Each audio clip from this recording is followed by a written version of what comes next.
네, 마가복음 10장 1절로 12절 말씀해가지고 주일 예배를 통해서 깨끗한 마음으로 섭리를 인정하는 자세, 깨끗한 마음으로 섭리를 인정하는 자세라는 제목으로 하나님 말씀 증거하겠습니다. 마가복음 26번째 시간입니다. 오늘 본문은 예수님께서 바리새인들에게 이혼에 대한 질문을 이렇게 받으시고 간교한 질문을 이렇게 하죠. 그래서 거기에 대한 답변하신 장면인데요. 우리 중에는 뭐 이혼하고 지금 뭐 직접적으로 관계가 없죠 다. 근데 이 말씀 왜 주시는지 말씀을 통해서 좀 각 사람에게 주시는 메시지를 잘 듣고 깨닫는 은혜가 우리 중고등부에 있기를 바랍니다. 자, 1절에 보니까 예수님께서 사람들에게 말씀을 하시고 가르치는 일을 하고 계셨죠. 여러분, 예수님이 이 땅에서 주로 하신 일들이 뭐라고 했어요? 마태복음 9장 35절에 나와 있는 것처럼 예수께서 모든 도시와 마을에 두루 다니사 그들의 회당에서 가르치시며 천국 복음을 전파하시며 모든 병과 모든 약한 것을 고치시니라 그랬죠. 가르치시고 전파하시고 고치시는 일을 하셨다. 이게 예수님의 주요 사역이었다라는 거 여러분 좀 기억하시고 잘 기억하기 바랍니다. 자, 예수님께서 가르치는 일을 하셨는데 이제 또 방해하는 악한 무리들이 나타나죠. 뭐 얘네들이 없으면 재미가 없죠. 2절인데요. 2절 한번 같이 다시 읽겠습니다. 2절 시작. 바리새인들이 예수께 나와 그를 시험하여 묻되 사람이 아내를 버리는 것이 옳으니까. 자, 보세요. 바리새인들이 나와서 예수님께 질문을 합니다. 근데 왜 질문을 했다고 그랬어요? 예수님을 어떻게 하려고? 시험하려고. 여러분, 본질적으로 그게 그 문제가 궁금하고 하나님의 뜻이 무엇인지 이걸 진리를 알기 위해서 물어본 것이 아니라 뭐예요? 예수님을 공격하고 곤란하게 만들고 함정에 빠뜨리려고 질문을 했다라는 것이죠. 여러분, 질문은 참 좋은 것입니다. 질문을 통해서 답을 얻게 되고 또 지식과 지혜를 얻게 되고 불필요한 시행착오들을 줄일 수 있고 그런 역할을 하죠. 질문은 참 좋은 것인데 근데 질문을 할 때 뭔가 이 지저분한 마음을 가지고 의도를 가지고 남을 해치려고 방해하려고 또 함정에 빠뜨리려고 이런 목적으로 하는 질문도 있다라는 것이죠. 이게 참 악한 것인데 여러분은 전도사한테 별로 이렇게 질문을 안 하지만 뭐 설교를 들어도 질문도 없고 성경을 읽으면서도 분명히 이해가 안 되는 부분이 엄청 많을 텐데 질문을 안 하죠. 물론 이제 전도사를 배려하는 마음으로 전도사가 너무 바쁠까봐 일부러 안 하는 거라고 이렇게 믿긴 하지만 근데 제가 전도사라는 것을 아는 사람들 중에 교회 밖에 있는 사람들 중에 저보다 이제 나이가 많은 사람이거나 교회 안 다니는 사람들이 저한테 이런 질문을 하는 경우가 있거든요. 뭐 교회에 다니면서 담배 피우면 안 되냐? 뭐 성경에 담배 피우지 말라는 얘기 없는데 뭐 꼭 교회 다니면 담배 피우면 안 되냐? 뭐 이런 뭐 대답을 해봐라. 뭐 이런 이제 질문을 한다고요. 또 이제 자주 물어보는 단골 질문 중에 이제 술 문제가 있죠. 술 마시면 안 되냐 이거예요. 성경에 술 취하지 말라 이랬지. 언제 뭐 마시지 말라는 말은 없지 않냐. 그러니까 뭐 같이 한잔 하자. 뭐 이러면서 예수님도 포도주를 즐겨 마시셨는데 뭐 소주 맥주는 안 된다 그러면 예수님이 즐겨 마시는 포도주는 되지 않겠냐. 한잔 하자. 와인 한 잔해. 뭐 이런 소리 한다고요. 참 악한 사람들이죠. 술 담배를 해도 되냐 안 되냐. 이게 여기에 하나님의 어떤 뜻이냐 이게 궁금해서 성경이 뭐라고 말씀하는지 이걸 묻는 것이 아니라 어떻게 하면 교회 다니는 사람으로서 교회에 다니면서도 세상의 쾌락을 누릴 수 있을까? 어떻게 하면 경건하게 살려고 하는 사람들을 자꾸 이렇게 끄집어 내려가지고 악한 일에 동참시킬 것인가? 성경이 너무 고리타분한 거 아니냐? 답답하다. 이렇게 공격하려는 의도를 가지고 물어보는 거거든요. 그렇죠? 이게 참 악한 것이죠. 전도사나 뭐 목사님들에게 이런 질문을 하는 사람도 많아요. 결혼할 때 뭐 꼭 예수 믿는 사람하고만 해야 되냐? 뭐 이런 거 물어보거든요. 여러분, 우리가 예전에 이성교제 시리즈 설교할 때 이성교제 할 때도 예수 믿는 사람하고 이렇게 좀 해라 이렇게 얘기를 했죠. 여러 가지 이유를 이제 성경의 근거를 두고 이제 말씀을 했는데 뭐 이렇게 별로 기억하는 사람 별로 없겠지만 하여튼 이성교제 같은 것도 예수 믿는 사람하고 하라고 했는데 결혼은 뭐 말할 것도 없겠죠. 그죠? 당연히 예수 믿는 사람하고 해야 되죠. 그런 질문 들으면 당연히 예수 잘 믿는 사람하고 결혼해라. 그래야 좋다. 이렇게 얘기를 해준단 말이에요. 근데 여러분 이렇게 질문하는 의도가 뭐겠어요? 이유가. 이미 마음에 드는 사람이 있는데 썸 타고 있는 사람이 있는데 사귀고 있는 사람이 있는데 그 사람이 잘생기고 돈 잘 벌고 집안 좋고 학벌 좋고 뭐 다 좋아. 완전 이상형이야. 근데 딱 하나 예수를 안 믿어. 뭐 이런 상황이니까 질문을 하는 거겠죠. 그러니까 선택의 기준이 원칙이 세상과 전혀 다를 바 없이 그런 기준으로 남친, 여친, 배우자 자기가 하고 싶은 대로 다 선택을 해놓고 그 다음에 가서 이제 가장 중요한 믿음의 사람이 아니냐 이걸 맨 마지막에 이렇게 따지니까 이미 상황 다 벌어진 다음에 뭐 이렇게 되니까 꼭 예수 믿는 사람하고 결혼해야 되냐 이렇게 물어보는 것이죠. 그러면서 꼭 한다는 소리가 결혼해서 전도하면 되지 뭐 꼭 처음부터 예수 믿는 사람만 만나야 되냐 뭐 그렇게 해서 이 세상에서 지금 뭐 결혼할 수 있겠냐 뭐 이렇게 얘기한단 말이에요. 뭐 선교라고 생각하고 뭐 전도하면 되는 거 아니냐 이런 소리 해요. 뭐 맞는 얘기죠. 뭐 그렇게 하세요. 그렇게 뭐 그렇게 말씀하시려면. 근데 여러분 그게 생각처럼 쉽지 않을걸요. 여러분 결혼하기 전에도 전도가 잘 안 되는데 결혼하기 전에 연애할 때 얼마나 상대방의 말을 잘 들어주고 존중하고 뭐 이거 해달라고 하면 해주고 다 해주잖아요. 근데 그럴 때도 전도가 잘 안 되는데 결혼한 다음에 전도를 한다? 여러분 이게 진짜 만만치 않는 일이라는 거예요.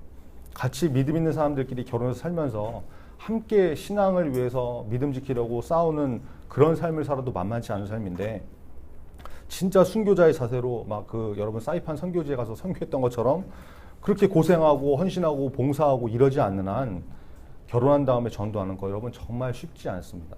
그 각오 있으면 원하는 대로 하세요. 원하는 대로. 근데 여러분 이거는 꼭 잊지 마시기 바랍니다. 하나님의 기준을 따라 살 것인가 아니면 내 기준으로 살 것인가 분명히 다른 인생을 살게 된다는 것이죠. 여러분 사사기 맨 마지막 장 마지막 절 말씀 사사기 21장 25절인데요. 이렇게 말씀합니다. 그때 이스라엘에 왕이 없으므로 사람이 각기 자기의 소견에 옳은 대로 행하였더라. 자기가 하고 싶은 대로 살던 이스라엘, 제멋대로 살던 시대, 이때 하나님께서 침묵하시더라. 이걸 잊으면 안 되는 것이죠. 여러분 하나님이 하지 말라고 그러시면 안 하는 것이 심플한 인생을 사는 지름길이라는 것입니다. 하지 말라고 그러는데 자꾸 왜요? 왜 안 돼요? 그냥 하면 안 돼요? 한번 해보면 안 돼요? 이러면서 자기 마음대로 이렇게 하면 복잡한 인생이 될 수밖에 없어요. 여러분 얼마 전에 한동안 이 동성애에 대해서 굉장히 이슈가 된 적이 있었죠. 무슨 막 축제하고 퍼레이드하고 막 이래가지고 난리였잖아요. 요즘은 또 좀 조용해진 것 같은데 조금 있으면은 그 뭐 디즈니에서 동성애를 주제로 한 만화 영화 나온다면서요. 겨울왕국 뭐 후속작인가 모르면서 여러분 그런 만화 나오면 의도적으로 영화관에서 보지 마세요. 돈 주고 그런 거 보지 마시라고 보이콧하세요. 옥시 같은 거 이런 것만 보이콧하지 말고 그런 영화도 여러분 보이콧하셔야 됩니다. 여러분 동성애 문제는 성경에 분명히 죄다 하지 말라 이렇게 말씀하고 있거든요. 그 예전에 그런 얘기도 했었죠. 뭐 이렇게 연애 상태 표시하는 거 이런 거 장난으로라도 여자들끼리 이렇게 하고 남자들끼리 뭐 누구랑 연애 중 이렇게 하는 거 하지 말라고 그렇게 얘기했었는데 여러분 이거는 인권의 문제이지 않냐? 왜 뭐 자유를 억압하냐? 난 태어날 때부터 그렇게 태어났는데 어쩌라는 거냐? 이렇게 나오면 안 되는 문제라는 게 이 죄이기 때문에. 여러분 오늘 본문에 예수님께서 뭐라고 하세요? 6절에 나오는데 6절 한번 같이 보겠습니다. 6절 시작. 창조 때로부터 사람을 남자와 여자로 지으셨으니. 자 보세요. 하나님께서 창조하셨을 때부터 질서를 사람은 남자와 여자로 창조하셨다라고 말씀하시죠. 여러분 이거는 그냥 단순히 뭐 남자와 여자를 창조하셨다 이런 정도의 의미가 아니라 8절에 나오는 것처럼 남자와 여자와 둘이 한 몸이 되게 만드셨다. 남자와 여자가 관계하게 만드셨고 남자와 여자가 가정을 이루도록 만드셨다. 이런 말씀이거든요. 그러니까 하나님께서 이런 창조 질서를 태초부터 만들어 주셨는데 그걸 막 뒤집고 자기 마음대로 변형시킨 거 이게 동성애잖아요. 동성애. 그죠? 꼭 악한 존재들이 질서를 어지럽히고 그러면서 인권을 들먹이고 뭐 우리 사랑을 막지 말라 뭐 이러고 아주 무질서하게 만든다는 거예요. 여러분 하나님이 죄다 하지 말아라 말씀하시면 안 하는 인생이 되어야 됩니다. 그렇죠? 그게 하나님을 왕으로 삼는 인생이죠. 저와 여러분이 이 말씀에 아멘하고 하나님의 질서를 준수하며 나갈 수 있는 그런 믿음의 사람 다 되기를 간절히 바랍니다. 자, 바리새인의 질문을 다시 좀 돌아가서 바리새인이 예수님에게 이런 질문을 했던 이유는 예수님을 곤란한 상황에 빠뜨리려고 함정 파듯이 물어본 거라고 했죠. 여러분 이건 그냥 참고적으로 알아두세요. 당시에 예수님 당시에 이제 대표적인 두 개 학파가 있었는데 샴마이 학파하고 힐렐 학파라는 게 있었어요. 이제 유대 사회의 두 가지 학파가 굉장히 좀 대립을 하고 있었는데 특히 이혼 문제를 가지고 첨예한 이런 의견 대립을 하고 있었는데 샴마이 학파는 간음의 경우에만 이혼이 가능하다. 굉장히 축소해서 이렇게 하는 거고 예수님하고 좀 같은 노선이죠. 힐렐 학파는 남편 마음에 안 들면 뭐 아내가 마음에 안 들 수 있잖아요. 그러면 언제든지 이혼할 수 있다. 굉장히 이혼에 대해서 이렇게 열어놓은 그런 학파였습니다. 하여튼 그런 두 가지 학파가 있었는데 그러니까 예수님께서 어떤 대답을 한다고 해도 뭐 이혼을 해라 이렇게 말씀하셔도 문제가 되고 아니면 이혼을 하면 안 된다 이렇게 말씀하셔도 이 두 가지 학파가 굉장히 대립을 하고 있었기 때문에 어느 한쪽에서 반발하고 마찰이 생길 수밖에 없는 그런 상황이었다는 거예요. 지금 예수님 상황이 이런 상황이었어요. 그러니까 질문이 당연히 함정인 것이죠. 이렇게 질문을 하니까 예수님께서 이런 쓸데없는 질문에는 다시 질문으로 이렇게 답변을 하시죠. 3절과 4절인데 같이 읽겠습니다. 3절, 4절 시작. 대답하여 이르시되 모세가 어떻게 너에게 명하였느냐. 이르되 모세는 이혼 증서를 써주어 버리기를 허락하였나이다. 자, 이 말씀의 근거가 되는 말씀이 신명기 24장 1절 말씀이거든요. 자, 오늘 참 어렵네요. 이게 중고등학생들한테 이혼에 대해서 이렇게 얘기하려니까. 자, 신명기 24장 1절에 뭐라고 기록되어 있냐면 사람이 아내를 맞이하여 데려온 후에 그에게 수치되는 일이 있음을 발견하고 그를 기뻐하지 아니하면 이혼 증서를 써서 그의 손에 주고 그를 자기 집으로 내보낼 것이요. 이렇게 말씀해요.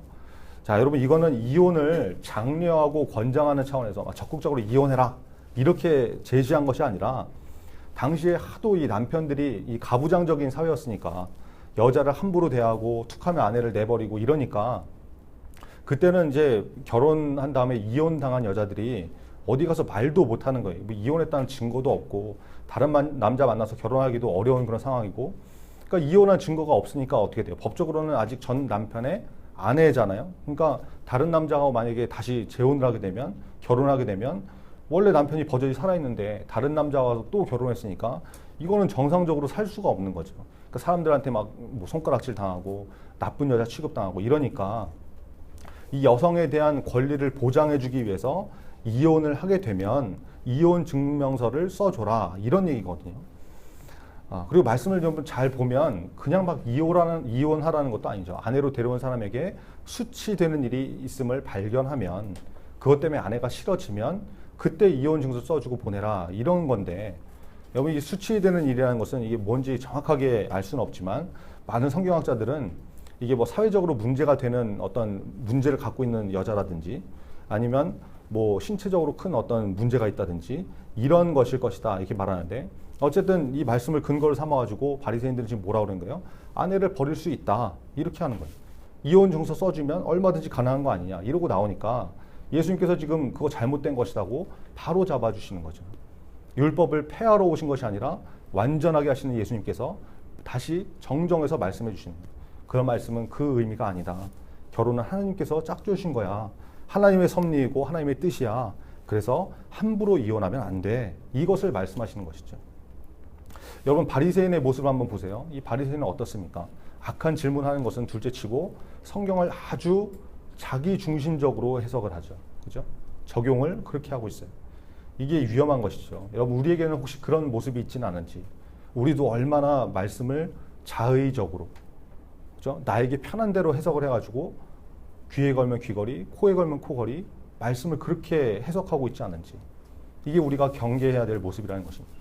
여러분 설교를 듣고 성경을 읽을 때 깨달은 것이 있잖아요. 그죠? 그런 경우 있죠. 그걸 여러분 삶에 적용할 때 특별히 여러분 깊이 묵상하고 고민하고 이것이 하나님의 뜻인가 아니면 내가 원하는 것인가 이거를 잘 분별하는 일이 필요하다는 것입니다. 여러분 굉장히 좀 분별하기 어렵죠. 이런 거 분별하는 팁을 좀 하나 알려드리면 이건 아주 뭐 거의 100%에 가까운 팁인데 말씀 듣고 뭘 깨달았어요? 하나님께서 주신 메시지인지 아닌지 좀 헷갈릴 때가 있잖아요. 내가 내 마음에서 생각하는 것인지 헷갈릴 때 분별하는 방법 만약에 이 말씀에 대한 깨달음과 적용이 나의 욕망이나 인간적인 욕심과 일치한다 같은 방향으로 간다 이러면 거의 100% 하나님의 응답이 아니다 이렇게 보면 됩니다. 로마서 8장 6절과 7절에 보면 육신의 생각은 사망이요 영의 생각은 생명과 평안이니라. 육신의 생각은 하나님과 원수가 되나니 이는 하나님의 법에 굴복하지 아니할 뿐만 아니라 할 수도 없습니다. 이렇게 말씀합니다. 여러분 육신의 생각은 영의 생각과 다르다는 것이죠. 완전히 방향이 달라서 육신의 생각은 죽음이고 영적인 생각은 생명이다. 성경이 말씀하죠. 육신의 생각은 하나님과 원수가 되는 것인데 만약에 내가 기도하고 깨달은 말씀 들으면서 깨달은 것이 내 욕심과 내 욕망과 방향이 같은 방향으로 간다. 이러면 하나님의 말씀일 수가 없는 것이죠. 그죠? 하나님의 응답이 될 수가 없는 거죠. 그래서 내가 깨달은 것, 내가 적용하려고 하는 것이 내 욕심과 욕망과 같은 방향이다. 이러면 하나님의 응답이 아닐 것이다. 이렇게 판단하면 틀리지 않다는 거예요. 이건 좀 팁으로 알아두시고 자 중요한 것은 뭐냐? 바리새인들처럼 말씀을 내 입맛에 맞게 이해하고 적용하고 이러면 안 된다. 그죠? 하나님의 뜻은 내 욕망과 같은 방향으로 응답이 오지 않는다. 이거 기억하시고 말씀을 하나님의 뜻대로 잘 이해하고 적용할 수 있는 그런 중고등부 다 되기를 간절히 바랍니다. 7절과 8절 같이 읽겠습니다. 7절, 8절 시작. 이러므로 사람이 그 부모를 떠나서 그 둘이 한 몸이 될지니라. 이러한즉 이제 둘이 아니요 한 몸이니. 여러분 결혼에 대한 중요한 전제가 나오죠. 결혼은 남자와 여자가 하는 것인데 또 하나 부모를 떠나서 독립해서 부부가 한 몸이 돼야 된다라고 하는 거예요. 여러분 나중에 결혼할 사람을 찾을 때 배우자 볼 때 이거 잘 보세요. 부모를 떠날 수 있는 사람인가 아닌가. 여러분 마마보이 뭔지 알죠? 마마보이 이런 애 힘들다는 거예요. 그렇죠? 여자의 경우는 뭐가 있을까? 뭐 파파걸인가? 하여튼 뭐 이런 애들 어려운 거죠. 결혼했는데 뭐 툭하면 엄마 찾아가고 아빠 찾아가고 부부 싸움하면 엄마 아빠한테 이르고 자기 집으로 뭐 가버리고 이게 문제가 되는 거죠. 그죠? 여러분 결혼한 사람은 부모를 떠나야 된다라는 거예요. 이걸 또 이제 부모를 떠나서 아예 모른 체하고 담 쌓고 남남처럼 살아라 이렇게 받아들이면 또 이제 문제가 되는 거죠. 육신의 부모를 너무 의존하는 것 여기서 이제 떠나서 성인이니까 결혼한 사람들이니까 남편과 아내가 하나 되어서 하나님만 붙들고 살아라. 이게 건강한 가정을 이루는 조건이다. 이걸 말씀하시는 것이죠. 이거 좀 잘 기억하시고 마마보이, 파파걸 뭐 이런 사람이 되지 않고 하나님만 의지하는 갓보이, 그죠? 갓걸 되는 은혜가 있기를 바랍니다. 아멘이 없는데 하여튼 뭐 그러시고 네. 자, 9절 같이 읽겠습니다. 9절 시작. 이러므로 하나님이 짝주어 주신 것을 사람이 나누지 못할지니라 하시더라. 자, 아주 중요한 전제가 또 나오죠. 여러분 이건 예수님께서 하신 말씀이기 때문에 진리의 말씀인데 결혼이라는 것은 누가 짝지어 주신 것이다? 하나님께서 짝지어 주신 것이다. 그죠? 이게 내가 만나고 내가 선택한 줄 알았는데 그게 아니라는 거죠. 하나님이 하셨다라는 거예요. 여러분 이 자세가 이것을 믿는 것이 굉장히 중요한 것이에요. 하나님의 섭리, 하나님의 뜻과 인도하심을 믿는 자세이기 때문에 그런 것이죠. 여러분 우리 인생에서 결혼만큼 내 의지가 이렇게 명확하게 반영되는 확실하게 반영되는 게 뭐가 있겠어요. 그죠? 정말 결혼만큼은 내 뜻과 내 마음대로 하잖아요. 거의. 물론 이제 뭐 옛날에는 부모님이 정해준 사람하고 결혼하는 이런 억지로 결혼하는 사람도 있었지만 요즘은 뭐 그런 경우가 거의 없죠. 그죠? 부모님이 정해준 사람하고 결혼하라고 그러면 내 인생 내가 사는 건데 내가 사랑하는 사람하고 내가 결혼하고 싶은 사람하고 사는 거지 부모님이 내 인생 대신 살아줄 거냐 뭐 이러면서 이제 안 하지 않겠어요? 그래서 결혼이야말로 내가 내 인생에서 가장 내 마음대로 하는 일이라고 생각하기 쉬운데 예수님은 그게 아니라고 말씀하신 것이죠. 그것조차도 하나님의 섭리 가운데 있다. 여러분 이것을 받아들이는 삶이라고 그러면 모든 영역에서 결혼뿐만이 아니라 우리 삶의 모든 영역에서 하나님의 주권, 하나님이 내 인생의 주인이시고 하나님이 나의 왕이시다. 이것을 인정하는 삶이 될 수밖에 없는 것이죠. 여러분 저와 여러분이 이런 인생 되기를 간절히 바랍니다. 여러분 그럴 때 사람이 나누지 못할지니라 이것이 이루어지는 인생이 되기 때문에 그래요. 하나님이 주인이시고 하나님이 정해주신 거니까 좀 힘들어도 어려워도 감수하면서 받아들이면서 갈 수 있는 것이죠. 근데 이게 안 되니까 툭하면 이혼해 도장 찍어 이러고 나오는 거 아니겠습니까? 자 그러면 이것만 정리하고 말씀 마치죠. 여러분 그러면 이혼은 절대로 안 되는 것인가? 예수님께서 결혼 자체가 하나님께서 짝지으신 것이기 때문에 사람이 나누는 것 이게 이혼이죠. 그러지 못한다. 이렇게 말씀하시잖아요. 그러면 이혼은 절대로 안 되는 것이냐? 예수님께서 절대로 안 된다. 이렇게 말씀하신 것은 아니에요. 여러분 이거 오해하지 말고 들으셔야 되는데 오늘 본문 말씀하고 이렇게 병행 구절이 마태복음 19장에 나오는데 한번 찾아볼까요? 마태복음 19장. 우리 동일한 말씀이 마태복음 19장에 또 나오는데 거기 또 중요한 표현이 있습니다. 마태복음 19장 9절인데요. 네, 마태복음 19장 9절 한번 같이 읽겠습니다. 마태복음 19장 9절 시작.